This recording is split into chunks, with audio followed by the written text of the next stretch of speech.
প্রিয় প্রিয় শিক্ষার্থী, আরও একটি অনলাইন ক্লাসে তোমাদেরকে স্বাগত জানাই। বেসিক এস্টিমেটিং অ্যান্ড কস্টিং ৬৬/৪৪ বিষয় কোড। আমি বন্ধন কুমার দাস তোমাদেরকে আজকে ক্লাসটি নিব। তোমাদের আজকের ক্লাসটি হচ্ছে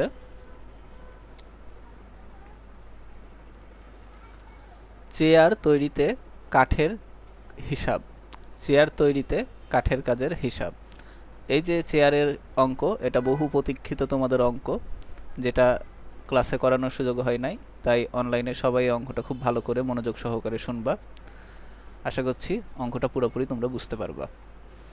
প্রথমে আমাদের সেই যথারীতি এই ছবিটা দেওয়া আছে এবং তোমাদের প্রশ্নপত্রেও এই ছবিটাই দেওয়া থাকবে।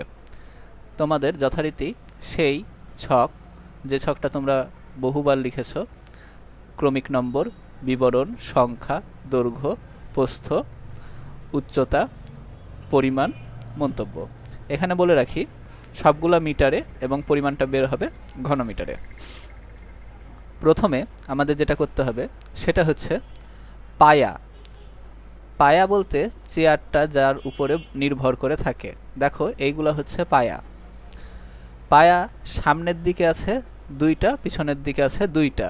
এখন টোটাল চেয়ারের পায়া তো চারটা, এটা আমরা সবাই জানি, কিন্তু সামনের দিকের পায়াগুলা খেয়াল করো ছোট এবং পিছনের দিকের পায়াগুলা দেখো অনেক বড়।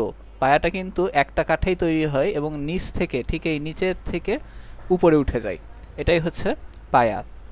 তো পায়ার ক্ষেত্রে দেখো দীর্ঘ পায়া আর হ্রস্ব পায়া মানে ছোট পায়া।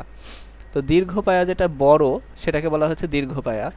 এখানে দীর্ঘ পায়া নিশ্চয়ই এখানে যদি এখানে একটা আছে, এইটা পিছন দিকেও একটা আছে, একটা, তাহলে কয়টা হলো? সংখ্যায় দীর্ঘ পায়া দুইটা। হ্রস্ব পায়া মানে ছোট পায়া দেখো এখানে একটা এবং এখানে একটা, এই যে এই দুইটা মাত্র পায়া, তাহলে পরে হ্রস্ব পায়া বা ছোট পায়া দুইটা। এখন দৈর্ঘ্য ১১০ মিটার দীর্ঘ পায়ার ক্ষেত্রে, সরি এটা সেন্টিমিটারে, সকল পরিমাপ সেন্টিমিটারে দেওয়া আছে। তোমাদের প্রশ্নতেও সেই সকল পরিমাপ সেন্টিমিটারেই দেওয়া থাকবে। ১১০ সেন্টিমিটার, আমরা এটাকে মিটারে লিখব সবসময়, ছকের ভিতরে যেটাই লিখবা সেটা মিটারে। ১১০কে যদি ১০০ দিয়ে ভাগ দাও তাহলে পরে 1.10 মিটার। এখন এই যে পায়াটার দেখো এই পুরুত্ব এবং প্রস্থ, পুরুত্ব এবং প্রস্থ বলছে 5x5 পায়া, দেখো লেখা আছে এখানে সকল পরিমাপ সেন্টিমিটারে 5 সেন্টিমিটার ইন্টু 5 সেন্টিমিটারের পুরুত্ব এবং প্রস্থ বা উচ্চতা এবং প্রস্থ হচ্ছে 5 সেন্টিমিটার করে। প্রথমটা হবে সেন্টিমিটারে, প্রথমটা হবে প্রস্থ আর দ্বিতীয়টা হবে উচ্চতা। তাহলে পরে প্রথমটা দেখো খেয়াল করো 0.05, ১০০ দিয়ে ভাগ করলে হচ্ছে মিটারে, উচ্চতাও 0.05। এখন আমরা যে কাজটা করব, দীর্ঘ পায়ার ক্ষেত্রে এই মাপটা আমরা পেয়েছি, এই কয়েকটা মাপকে আমরা গুণ করে দিব, গুণ করে পেলাম আমরা 0.0055, এই মানটা আমরা পেয়েছি। এরপরে আসো হ্রস্ব পায়ার ক্ষেত্রে দুইটা, সামনের দিকে মাপ দেওয়া আছে 40, দৈর্ঘ্যটা 40, এখানে 5 সেন্টিমিটার প্রস্থ, 5 সেন্টিমিটার পুরুত্ব বা উচ্চতা, তাহলে পরে 0.5 এই দুটোকে আমরা গুণ করে দিলাম, করে দিয়ে আমরা পেলাম 0.0020। তোমরা আশা করছি বুঝতে পারছো যে সংখ্যা, দৈর্ঘ্য, প্রস্থ, উচ্চতা এই কয়েকটাকে গুণ করে দিতে হবে সংখ্যা সহ, অবশ্যই সংখ্যা সহ গুণ করতে হবে, সংখ্যা, দৈর্ঘ্য, প্রস্থ, উচ্চতা গুণ করে আমরা এই দুটো পেলাম। এখন বাতা, সামনে বাতাটা কোন জিনিস? বাতাটা হচ্ছে চেয়ারের এই জিনিসটা হচ্ছে বাতা। এই যে চেয়ারের নিচে ঠিক এইখানে যে বাতি কাঠটা দেওয়া আছে, এই যে এই অংশটুকু সামনের দিকে যেটা থাকে, এই সাইডে যেটা থাকে, এটাকে বলা হয় বাতা। বাতা তাহলে খেয়াল করো সামনে একটা আছে, পিছন দিকেও নিশ্চয়ই একটা আছে, তাই তো? বাতা আছে সামনে একটা, পিছন দিকে একটা, আর এই দুই সাইডে দুইটা করে। এখন বাতার হিসাবটা আমরা কেমনভাবে করব? তাই জন্য দেখো বাতা সামনে, বাতা পিছনে, বাতা পাশে। আচ্ছা, বাতার হিসাবটা আমরা দেখি। বাতার হিসাবটা আমরা এখানে দেখতে পাচ্ছি, খেয়াল করো একটা বাতা সামনে, আমি আগেই বলেছি যে এই একটা বাতা সামনে, তোমরা দেখতে পাচ্ছ। এটার এখান থেকে এত দূর পর্যন্ত মাপ কত, দৈর্ঘ্যটা হবে কত, এটা হবে এই যে উপরের যে মাপটা পেয়েছি আমরা এই মাপ সমানে, এটা হবে 45। এই সামনের যেটা মাপ উপরিভাগের এই যে মাপটা এটা কিন্তু চারিদিকেই সমান। অতএব যদিও আমরা দেখতে পাচ্ছি এই দিক থেকে একটু ছোট হয়ে গেছে, মানে এই পিছন দিকের এটা ছোট আর এই সামনের দিকেরটা বড়, তারপরেও আমি তোমাদেরকে বলে দিই এটা হচ্ছে সামনের দিকেরটা হচ্ছে 45, এখানে লিখলাম 45। পুরুত্ব, পুরুত্ব দেখো এখানে দেওয়া আছে বাতার ক্ষেত্রে 8x4, এখানে দেওয়া আছে 8x4, সেই 8x4 যেটা আছে 8 সেন্টিমিটার আর 4 সেন্টিমিটার, তাহলে পরে 45, এখানে 0.08, 0.04। বাতা পিছনে, পিছন দিকে দেখো এই যে পিছন দিকের এই সাইডটা, পিছন দিকের এই সাইডটা সামনের দিকের এই সাইড থেকে কিন্তু ছোট, পিছন দিকের এই সাইডটা সামনের দিকের সাইড থেকে ছোট, এটা সবসময় 10 করে ছোট হয়, 10 পরিমাপে 10। যদি সামনের দিকে হয় 45, পিছন দিকে 10 কম হবে মানে 35, সামনের দিকে যদি হয় 50, পিছন দিকে 10 কম হবে মানে 40। সেহেতু আমরা সামনের দিকের মানটা তো জানি 45, তাহলে পিছন দিকের এইটার মাপ কত হবে, পিছন দিকের এই মাপটা হবে 35।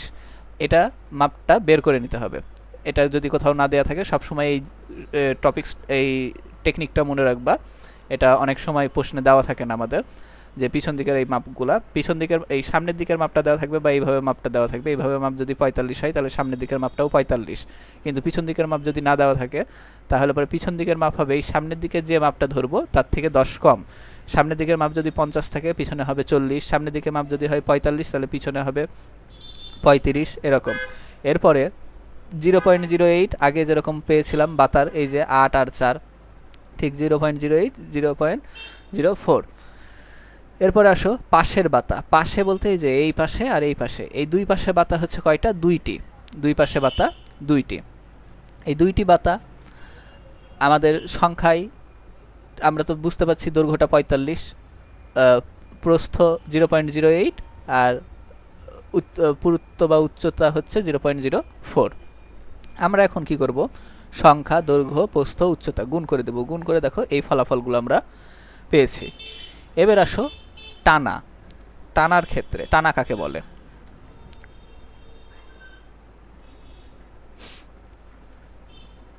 টানার ক্ষেত্রে, টানার ক্ষেত্রে যেটা হয় দীর্ঘ টানা, দীর্ঘ টানা, টানা হচ্ছে এইটাকে বলা হয় টানা, বলা হয় এই যে নিচের এই যেখানে আমরা পা রাখা হয় সেটাকে বলা হয় টানা। টানা, দীর্ঘ টানা বলতে এই যে এই টানাটাকে বোঝানো হচ্ছে, দীর্ঘ টানা হচ্ছে কয়টা, একটা। এটার মাপ নিশ্চয়ই আমরা জানি, উপরের মাপ থেকে আমরা পেয়ে যাচ্ছি 45, 0.045। টানার মাপ দেখো বলা আছে 5 centimetre into 2.5 centimetre, 5 centimetre into 2.5 centimetre. এখন 5 সেন্টিমিটার, এই 5কে 100 দিয়ে ভাগ করলে পরে হচ্ছে 0.05, আর 2.5কে যদি আবার 100 দিয়ে ভাগ করা যায় তাহলে 0.025, 0.025। এখন আমরা দীর্ঘ টানাটাকে একটা সংখ্যায় এই যে একটা দীর্ঘ টানা দৈর্ঘ্য হচ্ছে 45, আমরা মাপটা পেয়েছি, উপর থেকে পুরুত্ব আর টানা দেওয়া আছে, সেই দুটোকে বসাই দিয়েছি, বসাই দিয়ে আমরা গুণ করলাম, সংখ্যা দৈর্ঘ্য প্রস্থ উচ্চতা গুণ করে আমরা যেটা পেয়েছি সেটা হচ্ছে দীর্ঘ টানা। এবার হ্রস্ব টানা বা ছোট টানা, যেটা এই যে পাশের এই যে টানাটা আছে এই টানাটাকে বলা হচ্ছে ছোট টানা। এটা আছে কয়টা সংখ্যায়, একটা, দুইটা টানা সংখ্যায় 2।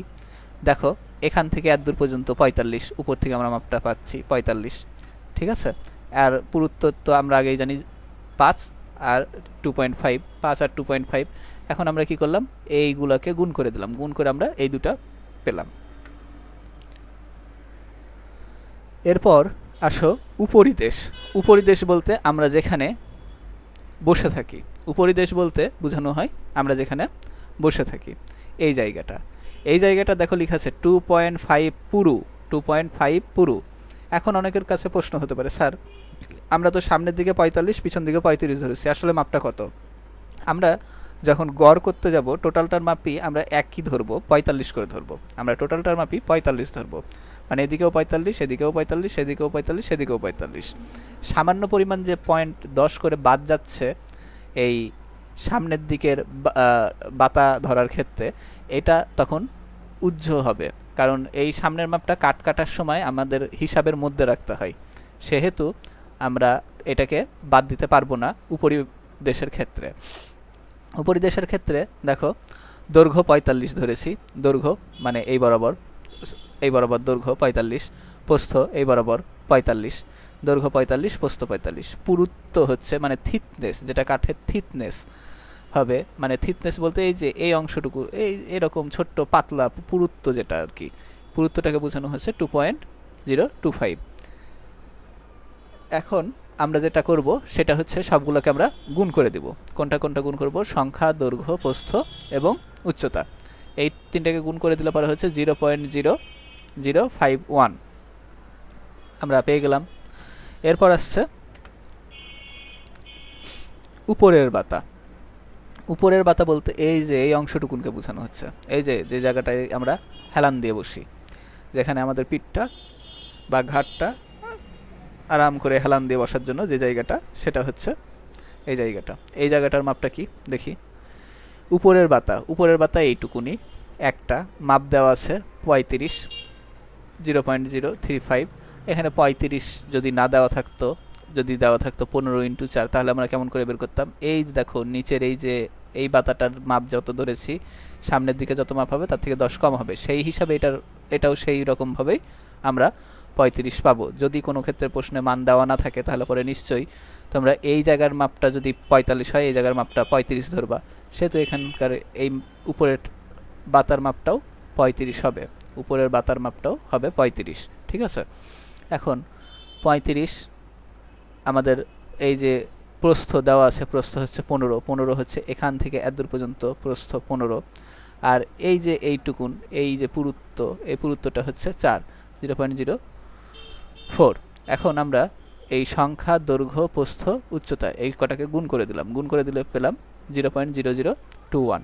এখন খেয়াল করো, আমরা এখান থেকে শুরু করে দীর্ঘ পায়ার থেকে শুরু করে 9 নাম্বার পর্যন্ত উপরের বাতা, এই যে যতগুলা পরিমাণ ঘনমিটারে পেয়েছি সেই সবগুলাকে যোগ করে দিব।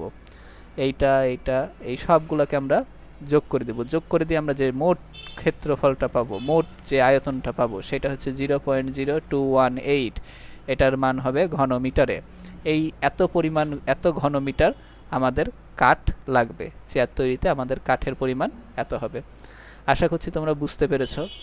তোমরা যে অংশটা বুঝতে পারো নাই সেই অংশটা আমাকে আবার কমেন্টের মাধ্যমে জানাতে পারো।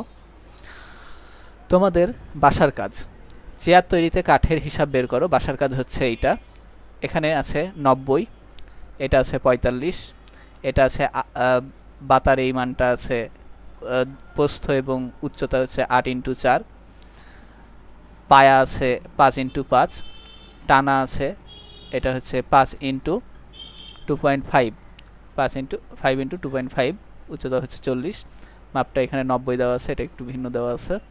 অন্য দিকের মাপগুলো কি হবে তোমাদেরকে বের করতে হবে, বের করে এই অঙ্কটা তোমরা আমাকে করে দেখাবা।